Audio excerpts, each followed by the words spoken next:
भारतीय छात्र की मृत्यु पर एएमयू छात्रों ने किया जोरदार प्रदर्शन। भारतीय छात्रों को वापस लाए जाने की मांग। आपको बता दें, एक सप्ताह पूर्व से शुरू हुई यूक्रेन व रूस के युद्ध के बीच भारत के करीब 30,000 छात्र यूक्रेन में फंसे हुए हैं। इसी बीच बीते दिनों यूक्रेन व रूस के बीच हमले में हुई गोलाबारी में कर्नाटक का रहने वाला एमबीबीएस करने गया एक छात्र नवीन शेखरप्पा की मृत्यु हो गई। वहीं दोनों देशों के हमले में भारतीय छात्र की मृत्यु के बाद आज अलीगढ़ मुस्लिम यूनिवर्सिटी के छात्रों ने बाबे सैयद गेट पर जोरदार प्रदर्शन किया और देश के राष्ट्रपति के नाम संबोधित एक ज्ञापन एएमयू प्रशासन को सौंपा है।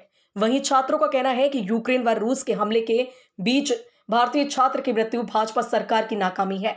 बातचीत के दौरान छात्र नेता जानिब हसन ने कहा कि भारत सरकार सिर्फ अपना फायदा देखती है, उन्हें यूक्रेन में फंसे भारतीय छात्रों की कोई परवाह नहीं है।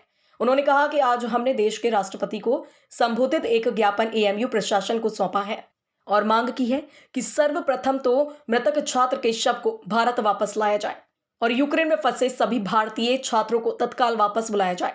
इसके साथ ही छात्रों ने मृतक छात्र के परिजनों को मुआवजा व परिवार में एक सरकारी नौकरी दिए जाने की मांग भी की है। देखिए, आज हम लोगों ने स्टूडेंट्स वाले यूनिवर्सिटी ने एक कॉन्डोलेंस मार्च निकाला। बहुत अफसोस के साथ कहना पड़ा कि हमारे एक भाई जो यूक्रेन और रशिया के वार पे वहाँ मार दिया गया, तो उसके लिए हमने कॉन्डोलेंस मार्च निकाला और यहाँ से एक मैसेज दे रहे कि पूरे अलीगढ़ मुस्लिम यूनिवर्सिटी उस नवीन हमारे भाई के सब परिवार के साथ खड़े हैं और हमें बहुत अफसोस है इस बात कि हमारे एक भाई शहीद हुआ। साथ साथ हमने एक मेमोरेंडम दिया प्रेसिडेंट ऑफ इंडिया के लिए, जिसमें हमारे कुछ चार्टर ऑफ डिमांड है। ये मेमोरेंडम इसलिए दिया गया क्योंकि देखा जा रहा है कि हिंदुस्तान के इतिहास में शायद इतने बड़ा इरेस्पॉन्सिबल प्राइम मिनिस्टर हिंदुस्तान के इतिहास में नहीं हो सकता है कि हमारे वहाँ भाई परेशान है, बच्चे परेशान हैं और हमारे देश के प्रधानमंत्री चुनाव में बिजी है। तो हमने उस पर एक मेमोरेंडम दिया प्रेसिडेंट ऑफ इंडिया को, जिस पर हमारे कुछ डिमांड है। पहला डिमांड ये कि जो हमारे भाई बाहर है, अभी इस वक्त जो स्टूडेंट बाहर है, उनको जल्द से जल्द इंडिया में लाया जाए फ्री ऑफ कॉस्ट। दूसरी हमारी डिमांड है कि नवीन हमारे जो भाई शहीद उस परिवार को कंपनसेशन देना चाहिए, साथ साथ एक गवर्नमेंट जॉब देना चाहिए। और तीसरी हम ये डिमांड करते हैं कि जो बच्चे वहाँ है उनको फ्री ऑफ कॉस्ट लाया जाए, क्योंकि देखा जा रहा है एयर इंडिया की 25,000 30,000 की टिकट 1 लाख में वो किया जा रहा है, उनको फ्री में लाया जाए।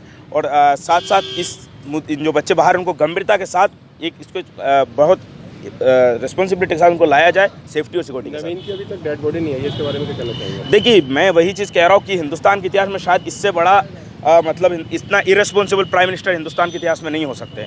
मतलब एक भाई की लाश अभी दूसरे देश में, हमारे प्रधानमंत्री चुनाव के लिए बिजी है, हमारे प्रधानमंत्री चुनाव में आके झूठ पे वो झूठ बोल रहे कि हमने वो कर दिया, मगर उन बच्चे परेशान है, वहाँ लाश नहीं आ रहा है और ख़बर में ये आ रहा है कि और एक का वहाँ मौत हो गया। तो ये बहुत अफसोस के साथ कहना पड़ रहा है कि प्रधानमंत्री साहब को अपने देश की जनता के लिए फिक्र नहीं है। इतना इरेस्पॉन्सिबल प्राइम मिनिस्टर हिंदुस्तान के इतिहास में नहीं है। यूक्रेन और रसिया में जो कन्फ्लिक्ट चल रहा है, जो वार चल रहा है, उसी के सिलसिले में हमने इंडिया गवर्नमेंट को, मतलब प्रेसिडेंट ऑफ इंडिया को एक वो मेमोरेंडम भेजा है। हमने उसमें लिखा है कि जो नवीन शेखरप्पा है, जिसकी डेथ हुई है वहाँ पर, एक तो उनको कंपनसेशन मिलना चाहिए, दूसरी बात उसके परिवार में किसी एक को जॉब मिलनी चाहिए, तीसरी बात ये है, बड़े आश्चर्य की बात है कि जो नवीन शेखरप्पा की जो डेथ हुई है, अभी तक उसकी डेड बॉडी को हिंदुस्तान नहीं लाया गया है। आप ये समझिए हुकूमत कर क्या रही है। दूसरी बात ये है, पोलैंड हो, रोमानिया हो, कीव हो, जो वहाँ पर हमारे हिंदुस्तान के जो स्टूडेंट फंसे हुए हैं, उनको अभी तक निकाला नहीं गया है पूरी तरीके से। क्योंकि आप ये बताइए, जब वहाँ वार का पहले से ही पता चल गया, अदर कंट्रियों ने अपने स्टूडेंटों को बुला लिया। आप ये बताइए, हिंदुस्तान उस टाइम कहाँ सो रहा था? वो सो रहा था इसलिए कि उसे उत्तर प्रदेश में जो चुनाव चल रहे हैं उसमें जनसभाएं करनी थी।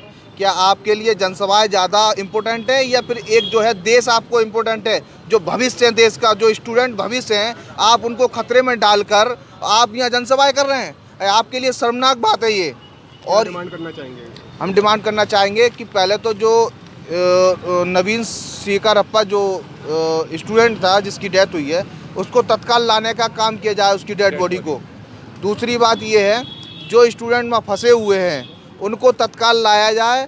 और ये गवर्नमेंट से मैं उम्मीद करता हूँ प्रेसिडेंट ऑफ इंडिया के माध्यम से कि वो तत्काल इनको बुलाकर सबको मीटिंग करें और तत्काल जो है इनको मतलब वहाँ स्टूडेंट को निकलवाने की कोशिश करें। क्योंकि ये गवर्नमेंट हर तरीके से, इनकी एजेंसियाँ, इनकी एमएनसी सब फेल हो चुकी हैं। उन्होंने कोई स्टूडेंट की मदद नहीं करी है। जब उनकी सोशल मीडिया पर जो भी वीडियो आ रही हैं सारी भयानक है, आप देखने लायक हैं। आप जो है मतलब दर्द से आपके आंसू भर आएंगे। उनकी ये कंडीशन है। आप ये बताइए, देश कहाँ खड़ा है? देश को एक तरफ से चेतावनी, वो रसिया हमारे देश को चेतावनी दे रहा, कह रहा कोई भी इसमें कोई इन्वॉल्व हुआ उसके घातक परिणाम होंगे। आप कहाँ स्टैंड कर रहे हैं? आप कहीं खड़े नहीं हो पा रहे हैं और आप बात कर रहे हैं कि हमारा देश का विकास हो रहा है। अरे काहे का देश का विकास हो रहा है? सियासत में ये इतने चूर हो गए हैं, धर्म के नाम पर देश में लड़ाना। बाहर भी इनकी इंटरनेशनल पॉलिसी कोई है नहीं है, सारी फेलियर साबित हुई है इनकी। और ऐसा हमने प्राइम मिनिस्टर, माफ़ी चाहता हूँ, ऐसा प्राइम मिनिस्टर हमने आज तक कभी देखा नहीं है, जो प्राइम मिनिस्टर सिर्फ और सिर्फ अपने बात गोल मोल की करता है और सिर्फ काम का कोई मतलब नहीं है।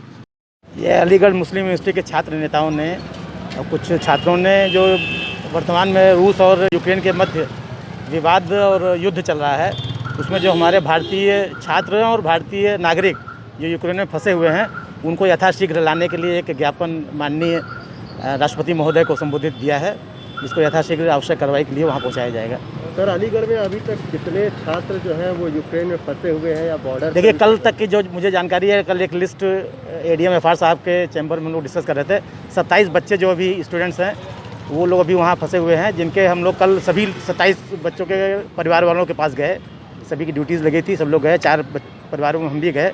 सबको सांत्वना दिया कि उसको बताया कि केंद्र और राज्य सरकार दोनों जो है युद्ध स्तर पर सभी को लाने के लिए प्रयासरत हैं। 24 घंटे 48 घंटे में आ जाएंगे यहाँ? एक समय सीमा तो मैं नहीं बता पाऊँगा, लेकिन सरकार जो है लगी हुई है सभी बच्चों को, सभी को सुरक्षित